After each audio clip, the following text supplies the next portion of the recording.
Rule number 34, जिसके हिसाब से अगर इंटरनेट पे कोई भी चीज अवेलेबल है तो उसकी पॉइंट भी जरूर अवेलेबल होगी। और रूल नंबर 34 सबसे ज्यादा पॉपुलर रूल है, जो कि तुम में से ज्यादातर लोगों को पता होगा। मगर क्या तुम्हें ये पता है कि इस रूल के अलावा भी बहुत सारे रूल्स हैं? तो सबसे पहले रूल्स ऑफ इंटरनेट होते क्या है? तो रूल्स ऑफ इंटरनेट का ओरिजिन हुआ था 4chan में 2007 में। और इन रूल्स को जानने के बाद तुम्हें ये समझ आ जाएगा कि इंटरनेट पे ह्यूमंस बिहेव कैसे करते हैं। और इवन इन रूल्स को जानने के बाद तुम फ्यूचर भी प्रिडिक्ट कर सकते हो।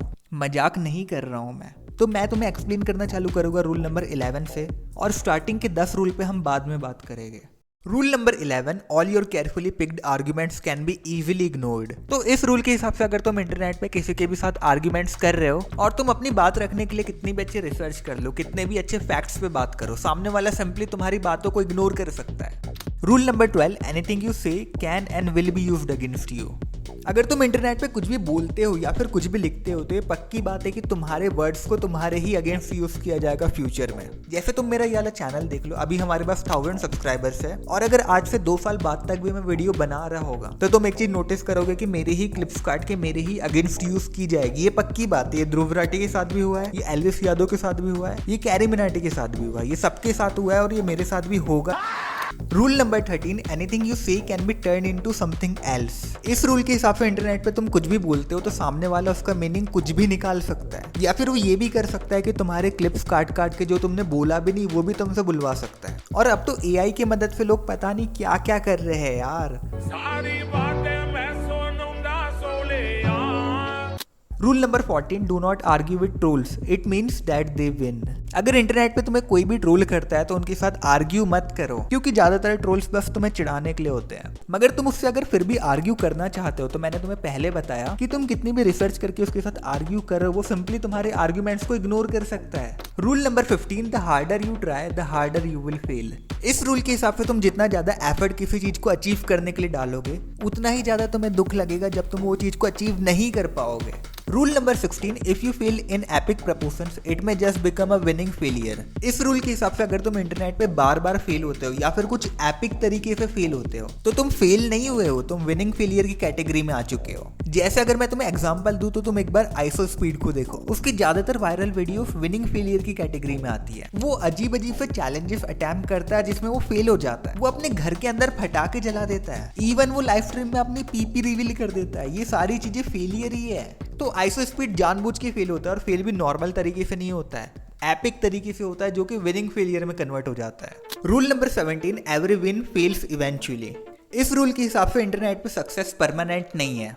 Rule number 18, everything that can be labelled can be hated. अगर इंटरनेट पे कोई भी चीज किसी भी ग्रुप के अंदर आती है, किसी भी कैटेगरी के अंदर फॉल करती है तो लोग उसे इजीली हेट कर सकते हैं। तुम किस कंट्री से हो इस बेसिस पे लोग तुम्हें हेट कर सकते हैं, तुम्हारी कास्ट क्या है, तुम्हारा रिलीजन क्या है, लोग इस बेसिस पे तुम्हें हेट दे सकते हैं। इवन अगर कोई सॉन्ग है और वो रैप कैटेगरी के अंदर आता है तो लोग उसे इसलिए हेट कर सकते हैं क्योंकि वो एक रैप सॉन्ग है। तो एज लॉन्ग एज तुम किसी भी कैटेगरी के अंदर फॉल कर रहे हो, जो कि गारंटी है तुम फॉल कर ही रहे हो, तो लोग तुम्हें हेट कर सकते हैं बिना तुम्हारे बारे में जाने, सिर्फ उस कैटेगरी की बेसिस पे। Rule number 19, the more you hate it the stronger it gets. अगर तुम किसी चीज को हेट करते हो तो हेट बढ़ते ही रहेगी हमेशा, क्योंकि तुम्हारी हेट के कारण तुम उस चीज की पॉजिटिव चीजों को अब इग्नोर करना चालू कर दोगे। फॉर एग्जाम्पल, टोटल गेमिंग को हेट मिलती है, क्यों मिलती है? क्योंकि वो फ्री फायर खेलता है, क्योंकि उसकी ऑडियंस बच्चा ऑडियंस है और वो दूसरे गेम ट्राई नहीं करता। मगर तुम एक बार सोचो, क्या ये चीजें हेट देने लायक है? Rule number 20, nothing is to be taken seriously. इस रूल के हिसाब से इंटरनेट पे तुम कुछ भी देखते हो तो उसे सीरियसली नहीं लेना चाहिए। Rule number 21, original content is original only for few seconds before getting old. इस रूल के हिसाब से इंटरनेट पे अगर कोई ओरिजिनल कंटेंट बनाता है तो वो ओरिजिनल सिर्फ कुछ ही टाइम के लिए होता है, उसके बाद या तो लोग उसे कॉपी करना चालू कर देते हैं जिससे वो ओरिजिनल नहीं बचता, या फिर ऑडियंस का ही टेस्ट बदल जाता है जिससे उन्हें वो कंटेंट बेकार लगने लगता है। इस चीज का बेस्ट एग्जांपल है मीम ट्रेंड्स, जो कि 2-3 महीने से ज्यादा नहीं चलते हैं। Rule number 22, copy pasta is made to ruin every last bit of originality. Copy pasta ऐसी चीज होती है जो इंटरनेट पे बार बार कॉपी करके पेस्ट की जाती है, और इस चीज का सबसे बड़ा एग्जांपल है व्हाट्सएप जोक्स, जो नो डाउट एक टाइम पे फनी हुआ करते थे, मगर उसे इतने ज्यादा बार फॉरवर्ड किया गया कि अब वो जोक्स फनी नहीं लगते। और अगर मैं तुम्हें रीसेंट एग्जांपल बताऊं तो तुम यूट्यूब कमेंट्स देख लो या फिर इंस्टाग्राम कमेंट्स देख लो, एक ही कमेंट को लोग बार बार कॉपी पेस्ट किए जा रहे हैं। इसी कारण आजकल कमेंट्स रीड करने में भी मजा नहीं आता। जैसे ये तुम कुछ कमेंट्स देखो, 0% ईगो, 0% एटीट्यूड, 100% हार्ड वर्किंग, जल्दी जल्दी कमेंट कर देता हूँ, लाइक्स मिलेंगे। आपकी माँ की उम्र कितनी होनी चाहिए? 1 सब्सक्राइब मतलब 100 साल, 1 लाइक मतलब 10 साल, इग्नोर मतलब 0 साल। भाई यूट्यूब क्यों चला रहा है यार, डॉक्टर बन जाना।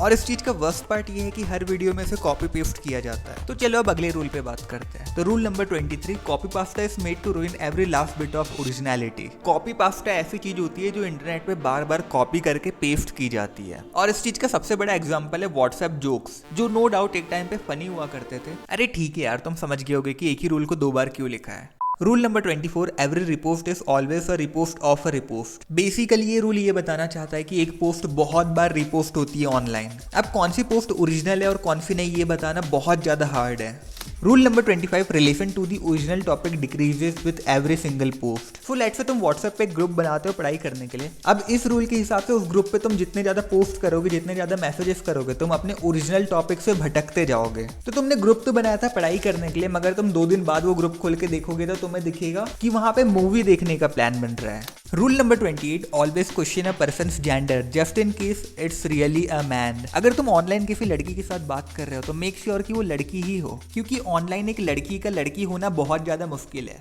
Rule number 29, in the internet all girls are man and all kids are undercover FBI agents. तो ये एक बहुत ही पुराने मीम को रेफर कर रहा है, जिसके हिसाब से इंटरनेट पे कोई भी लड़की नहीं होती। जितनी भी लड़कियां हैं सारे के सारे लड़के हैं, और जितने भी बच्चे इंटरनेट पे वो सारे के सारे FBI एजेंट है जो तुम्हें फंसाना चाहते हैं और तुम्हें उठा के ले जाना चाहते हैं तुम्हारे घर से। Rule number 30, there is no girls on internet. Rule number 31, tits or get the fuck out of here, the choice is yours. तो इन दोनों रूल के हिसाब से पहली बात तो इंटरनेट पे कोई लड़की होती नहीं है, और अगर फिर भी तुम्हें कोई लड़की मिल गई तो जब तक तुमने उसकी टिट्स नहीं देखी तुम ये फिर भी नहीं कह सकते कि वो लड़की ही है।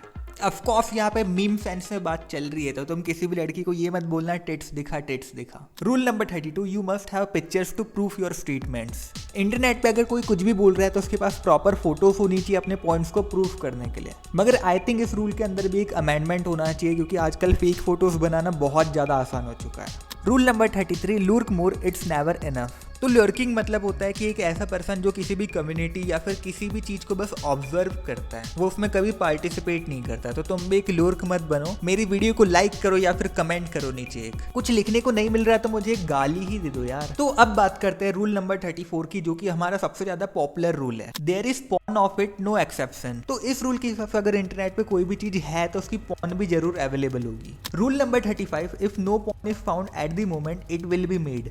तो अगर अभी पॉर्न नहीं है उस चीज की तो फ्यूचर में जरूर अवेलेबल होगी।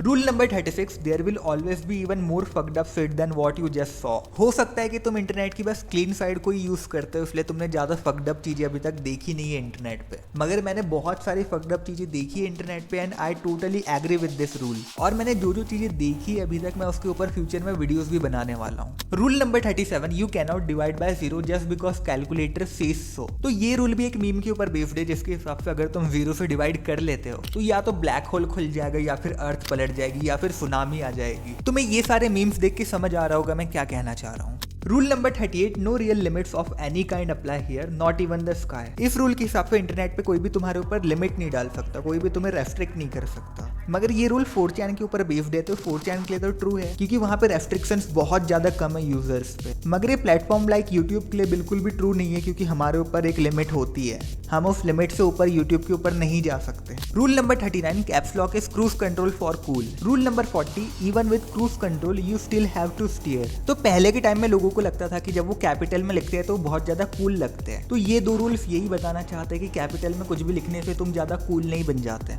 Rule number 42, nothing is secret. Secret मतलब मैं वाले सीक्रेट की बात कर रहा हूँ, पवित्र या फिर होली। तो इस रूल के हिसाब से इंटरनेट पे ऐसी कोई चीज नहीं है जिसके ऊपर तुम क्वेश्चन नहीं उठा सकते, जिसके बारे में तुम डिस्कस नहीं कर सकते। इवन तुम रिलीजन या फिर तुम गॉड्स के ऊपर भी डिस्कस कर सकते हो, उन्हें क्रिटिसाइज कर सकते हो। मगर शायद हमारी कंट्री इस चीज के लिए अभी रेडी नहीं हुई है। Rule number 43, the more beautiful and pure a thing is the more satisfying it is to corrupt it. Rule number 44, even one positive comment about Japanese things can make you a weeaboo. Weeaboo एक ऐसा person होता है जो anime देख देख के Japan से बहुत ज्यादा ऑब्सेस हो जाता है। तो इस रूल के हिसाब से अगर कोई भी इंटरनेट के ऊपर जापान के ऊपर एक पॉजिटिव कमेंट करता है तो लोग उसे एक वीबू समझ लेते हैं। Rule number 45, when one sees a lion one must get into the car. तो ये रूल भी एक बहुत ही पुराने और बहुत ही फेमस मीम के ऊपर बेस्ड है, जो कि ये वाला है, और ये 2005 का मीम है।